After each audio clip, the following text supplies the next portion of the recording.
Magandang araw na naman pong muli sa inyong lahat mga ka-vlog, boss, idol, regular viewer, silent viewer at kasama na rin po ang lahat ng mga OFW. So ang gagawin ko po ngayon ay magpapalit po ako ng manubila ng dump truck. So itong manubila po ay sira na po yung hawakan at may chance po to na yung kamay po natin ay dudulas. So kailangan po siyang palitan. Ayan, no? Delikado po yan pag kasalukuyan po tayong nagmamaneho at hindi po komportable yung palad natin sa paghawak. So mayroon po akong ilalagay. Ito po, galing po ng ibang dump truck. So bali spare po siya. Lilipat ko po dito. Ayan. So ito po hindi na po komportable yung paghawak dito ng driver, kaya kailangan po siyang palitan. At sa baba po ng steering wheel po na to ay mayroon po siyang spiral cable. So ito po kailangan po nating ingatan to dahil pag nagbago po yung posisyon nito, yung kung ilang ikot, pag nabago po yan ay pwede pong masisira po itong spiral cable na to. Itong spiral cable po na to ay ito po yung connection ng horn at saka yung radio po. So kailangan po ingat po tayo dito. Kailangan steady lang po siya. Huwag po natin baguhin yung posisyon niya.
So itong steering wheel naman po ay dapat naka-centralize po to. Ibig sabihin na pag straight line po yung naka-straight yung tire natin or yung gulong sa harap.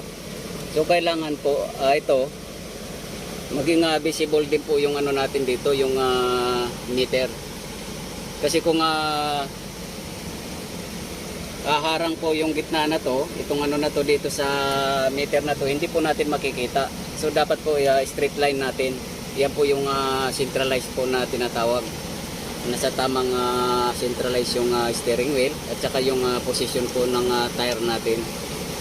So yun lang po yung tatandaan natin pag nagbaklas po tayo ng steering wheel. Para hindi po sagabal sa pagtanaw natin dito sa meter gauge natin.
So yung paghigpit po dito ay hindi po kailangan na mahigpit. Yung torque po niya ay dapat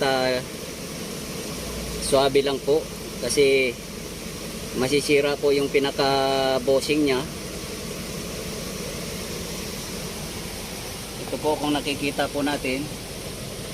Ito po pag sumubra po tayo sa higpit, ito po yung luma. Gagawin po natin na sample. Ito po yung masisira dito pag masyado po mahigpit. So ayan po, bali nakaano lang po yan. Pag pinirsa po natin ng pinirsa, ito po ay pwede po matanggal yan, itong gitna na yan. So hindi po kailangan na higpitan ng higpitan. Ayan po, parang ibinaon lang po yan, oh. Yan. So mayroon po kasi iba inihigpitan po yan pag nasobrahan po sa higpit ay kakalog-kalog po itong manubila. Kasi ano lang po yan, parang nakakapit lang po ng ano yan, ng hindi talaga solido.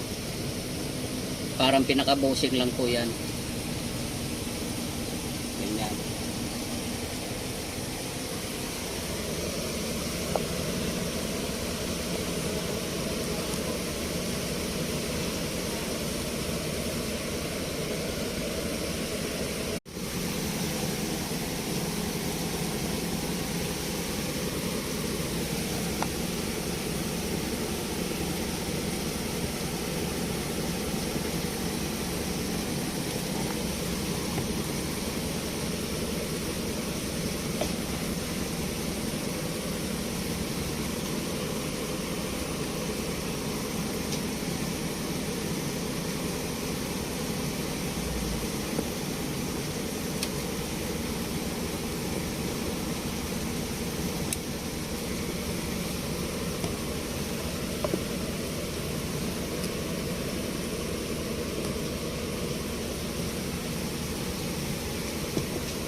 So ito na po yung bagong palit ko.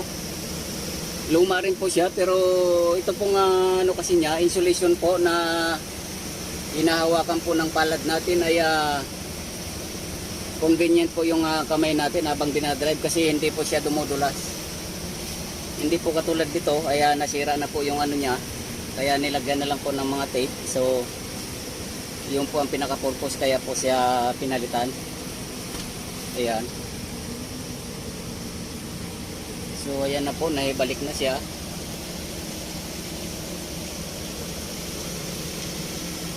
Titesting na lang po to kung gagana ba yung horn.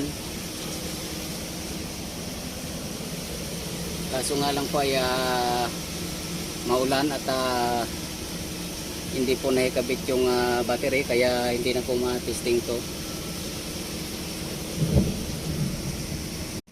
So po, for testing na lang po itong steering wheel na to. So ang ititesting na lang po dito yung pagpihit po ng manubila, yung dapat hindi masisira yung spiral cable na wiring dyan sa baba po. Yan po yung pinaka spiral cable po na wire ng ng horn at saka volume po ng radio itong dito. So hindi naman po ganun kano. So basta yung angle po ng ng steering wheel hindi naman na bago, so wala naman pong problema, pwera lang po kung napihit siya. So yun po ang importante, na dapat hindi mabago yung posisyon ng spiral cable. So hanggang dito na lang po muna ang video kong ito. Sana po nagustuhan nyo. Please like, subscribe na lang po and hit notification bell para sa susunod na mga video. God bless all po.